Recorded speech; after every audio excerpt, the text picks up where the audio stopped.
Welcome to Hatman Strikes Back Daily Boxing News. There was the press event for the City of Wolves Fatal Fury card. This is involving, of course, Ryan Garcia versus Rolly Romero, Devin Haney versus Jose Ramirez, and Teofimo Lopez versus Arnold Barboza. Now, a lot of people expected fireworks from this event because of the characters involved in it, particularly the likes of Ryan Garcia and Rolly Romero, but also Lopez and Devin Haney. And there were some fireworks. There was some back and forth between the fighters. But surprisingly to many, Rolly Romero was relatively quiet.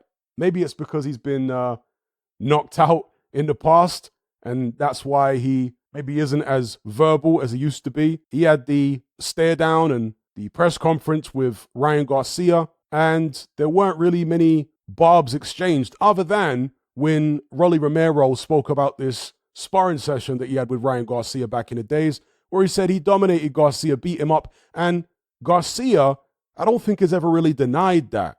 All he said was he was young at the time, it was a long time ago, and he's a completely different fighter now. Now, one of the things that kind of surprised me when these two guys came face to face is how much taller Ryan Garcia is. Yeah, I know he's always been a tall fighter for the weight class, but for some reason, I thought Rolly Romero was a similar height. But here you can see Ryan Garcia is way taller than Rolly Romero. He must be, what, 3-4 inches taller than him? So, yeah, that was interesting to me. I fully expect Ryan Garcia to win this fight. I'm not counting Rolly Romero out because he can definitely punch. And he is an eccentric character. You know, when he fought Tank Davis, and similar when he fought Pitbull Cruz, although he lost both of those fights by knockout, he, at least to me, particularly in the Tank Davis fight, appeared confident going in. He's one of these guys, because he's a little different mentally, he doesn't necessarily process feelings and thoughts and emotions in the same way as the average fighter. You know, he's a little off in the head, kind of like Derek Chisora. You know, I remember when Derek Chisora back in the days fought Vitaly Klitschko, and a lot of people expected Chisora to freeze. They thought he was going to go in there and be a deer in the headlights. And I said in the run-up to that fight, I don't think Derek Chisora will be a deer in the headlights. I don't think he is going to freeze because he's very different psychologically to the average fighter. He's the kind of person who doesn't care what other people think about him. And part of the reason for fighters getting overly nervous is the fear of what people are going to think about them if they lose. This is one of the things that bothers fighters, right? If you don't care about what other people think about you, you're less likely to be fearful. You see, and I think Rolly Romero has a little bit of that going on.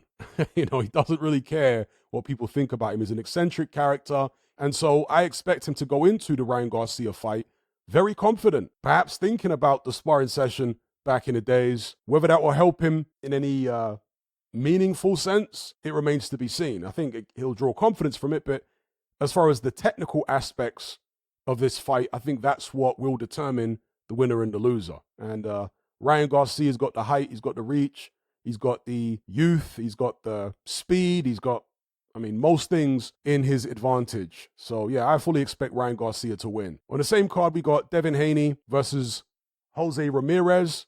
Devin Haney will be fighting Ramirez at a catch weight. This will not be a full 147 pounds. I'm not sure whose idea that was, because both of these guys are moving up from 140. But Haney says he's going to be new and improved. He says he's going to be better than ever. All the types of stuff you would expect him to say. Fully hydrated at this catch weight. I think is, as I say, 144 pounds. There wasn't really much verbal back and forth between himself and Jose Ramirez. The back and forth on this card, and by the way, just to give you my prediction, I'm expecting Devin Haney to win this fight on points. I'm certainly not counting Ramirez out because, you know, he was a world champion. He fought Josh Taylor and whatnot. But yeah, I expect Devin Haney to get the job done on the cards. The most amount of back and forth, however, was between Teofimo Lopez and Arnold Barboza. I didn't necessarily see this coming. But Teofimo Lopez and Barboza both showed up looking like something out of the movie Warriors. That came out, I think, in the 1970s or early 80s. Both of them were wearing leather waistcoats and gloves, and Lopez came in with a cowboy hat. So, yeah, literally like something out of the movie Warriors.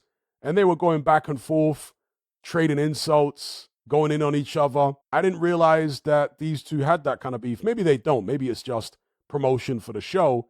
But the other fighters weren't really doing this in terms of their opponents. Yes, there was some back and forth between Garcia and Haney, but in terms of the fighters they've been matched with for this card, City of Wolves, in May, it was only really Teofimo Lopez and Arnold Barboza who went at it. And at the face-off, as you can see here, they got into it. Barboza shoved Teofimo Lopez, and Teofimo Lopez didn't like that. He kind of shoved Barboza back. Barboza flicked Lopez's hat off, so he was really trying to provoke him, and it culminated eventually in Teofimo Lopez slapping Arnold Barboza, and it was an extremely fast slap, by the way. If you haven't seen the video, that slap was lightning quick. He probably only got the tips of his fingers to actually hit Barboza's face, but it was a very, very quick slap, and they had to be separated and whatnot, so all handbags at 10 paces, etc., but I guess good promotion for the fight and the event.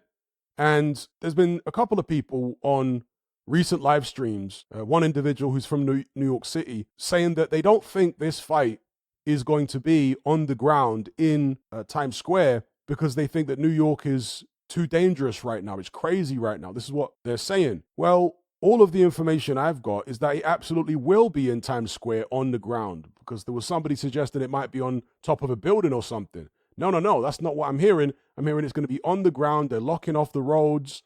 They're going to have it right in the middle of Times Square. New York City is actually one of the safest big cities. In fact, it's marketed as America's safest big city. And I know the media like to hype things up, and there may have been an uptick in violent crime in New York City over the past, year or 2 years. I'm sure there has been. But it's not on the level of, and I mentioned this in a previous live stream, what New York City was like in the early 90s, which was many, many, many times more dangerous. Okay, even Times Square back then was dangerous. These days, Times Square is probably one of the safest parts of New York City. So I can't imagine any incidents happening, because this is what the person was suggesting. They think that something bad is going to happen if they have this show in the middle of Times Square. I don't think anything bad will happen. I think it's going to be absolutely fine. The Saudis are going to pay for top-notch security. I'm sure there's going to be police and so on and so forth. There'll be no issue whatsoever. But yeah, Teofimo Lopez and Arnold Barboza going back and forth. Lopez, as we know, has had issues with southpaws in the past. Slick southpaws, not aggressive southpaws like Lomachenko and Josh Taylor. He handled them comfortably. But slick southpaws like Sandor Martin gave Teofimo Lopez all he could handle and then some. Now, Barboza is not a southpaw, but he is slick. He is a guy who, he has height and reach. He's tall. He likes to box long. He likes to counterpunch. We saw that against Jack Catterall, who, funny enough, is a slick southpaw. Jack Catterall is exactly the type of fighter I think that would give Teofimo Lopez problems. Although, as I say, Sandor Martin, taller than Teofimo Lopez, combined that with the slick southpaw skills and the movement is what gave him so many issues. Whereas Jack Catterall, probably around the same height as Lopez, maybe a bit shorter. So I don't know whether he would have given him as many problems as Sandor Martin. But in any event, as you can see from the face-off, Arnold Barboza, clearly taller than Teofimo Lopez. Good counterpuncher, likes to use his jab. We'll see how he fares against Lopez here. The last time I spoke about this fight on a live stream, the majority of people were saying that Lopez wins this fight easy, particularly American boxing fans. I think in the UK, after the way Barboza was able to beat Jack Catterall in Catterall's backyard, basically, British fans are a bit more impressed with Barboza, and therefore they give him a better chance against Lopez than I think American fans do. A lot of American fans really dismiss anything that happens outside of America. They look at a Jack Catterall, for example, and say, oh, he's not very good. Who's he beaten in the USA? You know, they've still got this mindset of, unless you've beaten somebody that they know in America, you can't be any good. I think Barboza is a very good boxer. And, perhaps if he was a southpaw, I'd be more confident of his chances against Teofimo Lopez. But even as it is, as a tall, orthodox fighter, counterpuncher, I think he's going to be awkward in there for Teo. I mean, look at George Kambosos. He weren't a southpaw, and he beat Teofimo Lopez. So The last thing that Teofimo Lopez needs to be doing here is underestimating Arnold Barboza. I don't think he will. I think he's going to be on his job. I think he's going to have his head in the game and be 100% because of the fact that Barboza is based in the United States. You know, he's not a... That's an example, actually, of an American fighter underestimating somebody just because they're not from the United States, which was Teo against George Kambosos. That's why his foolish dad was in the corner giving him terrible instructions, just saying, go out there and knock him out, knock him out. I mean, he was saying that from about round 2 or 3. He had nothing more than that to offer his son. Just knock him out. This guy shouldn't be lasting a distance with you or going any rounds with you. Because again, their perception was, well, he's not from the United States, so he can't be any good, you know? Whereas with Barboza, he is from the US based. So yeah, I expect them to be far more prepared for this fight and far more on job. I think Teofimo Lopez will probably win, but I reckon Arnold Barboza is going to be there or thereabouts. I certainly wouldn't put it past him getting the victory. He's an awkward customer. Then on the same show, of course, there was the inevitable, expected back and forth between Ryan Garcia and Devin Haney. Devin Haney wearing these meme glasses. You know, on those clips that you see on social media where somebody ends up with a zoot in their mouth and these funny, like, cartoon glasses on with some caption or whatever? Yeah. That's what they look like on Devin Haney there. He's got the funny glasses on, some funny trousers as well. And it was inevitable that he and Ryan Garcia were going to go back and forth because that's what's being set up here. Ryan Garcia is fighting Rolly Romero. Devin Haney is fighting Jose Ramirez. The winner of those two bouts, which I have to imagine the organizers of this event are hoping are going to be Ryan Garcia and Haney, are then going to fight each other in a hotly anticipated rematch. And you know, it's kind of ironic, right? There are so many things that are ironic about the situation between Ryan Garcia and Devin Haney, but one of the things that's ironic is the fact that the controversy in the first fight has made the second fight so much bigger. Now, you know, I say controversy because Ryan Garcia not only missed weight for that fight, but also failed a PED test. Normally, when that happens to a fighter, nobody even wants to see a rematch. People say he should be banned for life, this, that, and the other. Somehow Ryan Garcia has come out of that first fight as a hero, and the rematch between them will be far bigger than the first fight, if it happens. So, yeah, those two went back and forth. Ryan Garcia was trying to say that Devin Haney was behind his failed PED test and set him up or contaminated his sample somehow or whatever the case may be. That's what Ryan Garcia was going for. Devin Haney saying that was all BS. You cheated, etc., etc. And, you know, Devin Haney was booed at this event, which doesn't surprise me because Ryan Garcia is very popular and Haney has become very unpopular over the years. The Vasyl Lomachenko fight made him unpopular because many people feel like he got a gift in the fight. I personally didn't. I thought it was genuinely close and could have gone either way. But a lot of other people feel like he got a gift. And even if he did, even if you are of the view that he got a gift against Lomachenko, I've never understood this thing where a fighter who gets a favorable decision gets hated on by the fans, where they, you know, really start to throw insults at him and all this type of stuff. I don't understand that. It's like when Tim Bradley got that dubious decision over Manny Pacquiao in their first fight. Tim Bradley was getting death threats. Tim Bradley was getting trashed and attacked by all these. I'm like, hang on, it's not Bradley's fault that the judges scored it the way that they did. He went in there and fought his heart out. If the politics are on his side, he didn't make that so. Speak to his promoter or something. He's just a fighter. So I've never understood this thing where people attack fighters for getting favorable decisions. Yeah, you can talk about the decision being bad. You can talk about the judges. And if the fighter is really bigging up their chest after getting a controversial decision, yeah, you can criticize that too. But Tim Bradley wasn't doing that. And with Devin Haney, of course, there was no controversial decision in his favor. He absolutely deserved to have the result overturned because Ryan Garcia popped dirty. And he accepted his punishment, by the way. You know, he got like a year ban or whatever the case may be. If you pop dirty, why would I have any sympathy for you if a result gets overturned? So anyway, that's the irony in the bout, is the guy who failed the PED test has come out as the hero, and the victim of it has come out as the villain. But Devin Haney seems to be embracing the villain role. And don't get it twisted, he hasn't done himself any favors in terms of trying to sue Ryan Garcia. I think he's dropped that now. But yeah, that makes him look kind of weak when he's trying to sue the guy and whatever. I mean, I get why he would want to do it, but from a PR perspective, it's not a good look. And finally, well, nearly finally, there was also a little bit of back and forth on this show between Ryan Garcia and Teofimo Lopez. It wasn't anything real hostile, just a little bit of banter. And this is certainly a fight I'd like to see. If, let's say, Devin Haney versus Ryan Garcia 2 doesn't happen for whatever reason, or even after that fight, if it does happen, I would love to see Ryan Garcia versus Teo. I think it's an intriguing matchup. Teofimo Lopez, powerful, strong, good right hand, athletic. Ryan Garcia, lightning quick, devastating left hook, mentally erratic. I mean, both guys are mentally erratic, but Ryan Garcia even more so. So, yeah, this is definitely a fight that I'd be interested in seeing at some point, sooner rather than later. Hopefully, both guys are still in their 20s, last I checked anyway. Certainly Ryan Garcia is. I think Teo is as well. So let me know what you guys think about this potential matchup.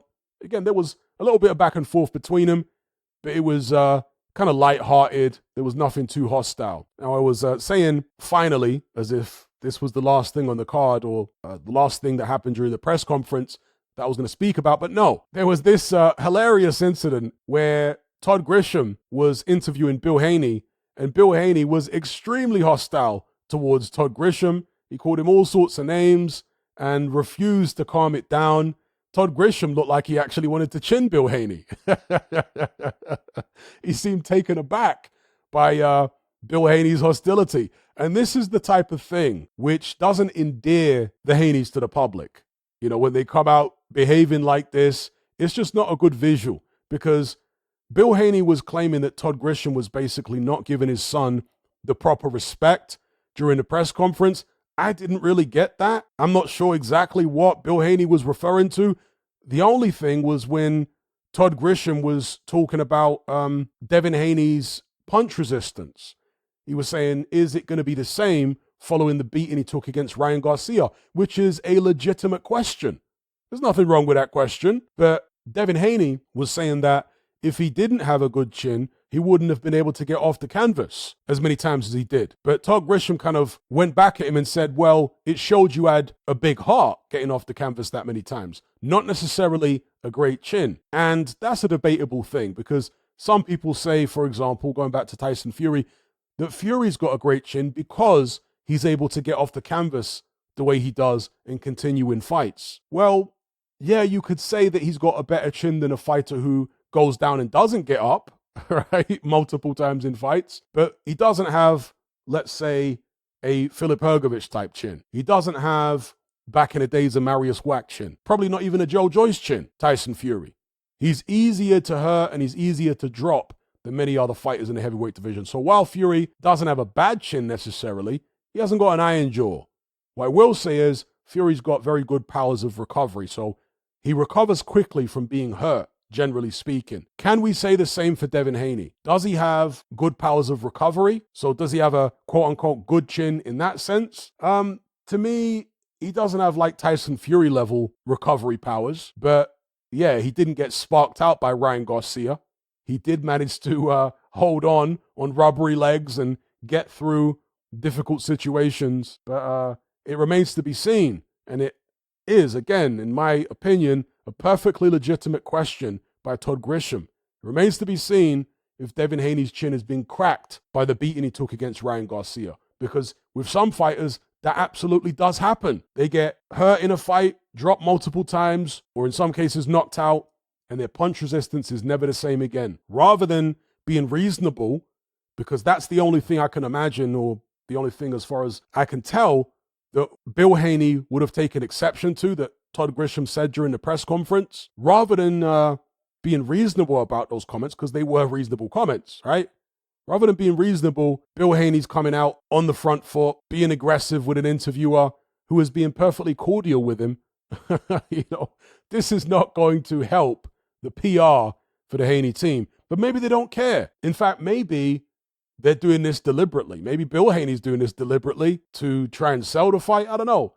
You never know what these guys are told behind the scenes. Like, let's say they tell Turkey Al-Sheikh or whoever that they're happy and willing to embrace the villain role. Maybe Turkey or somebody else tells them, okay, lean into it. Be as hostile as you want to be. Go full on WWE. Yeah, because that's going to help promote this event and this show. That's what we want. So who knows? Maybe Bill Haney is in on something like that. Let me know what you guys think in the comment section below. Now, some people are going to say, no, Bill Haney's always been like this. But that's why people would believe it, right? That's why it might even be suggested to Bill Haney behind the scene that he starts being really belligerent and whatnot, because people take him as that type of character anyway. So perfect. Sell the fight being an exaggeration of who you really are. You see what I'm saying? Anyway, let me know what you guys think about all this in the comment section below.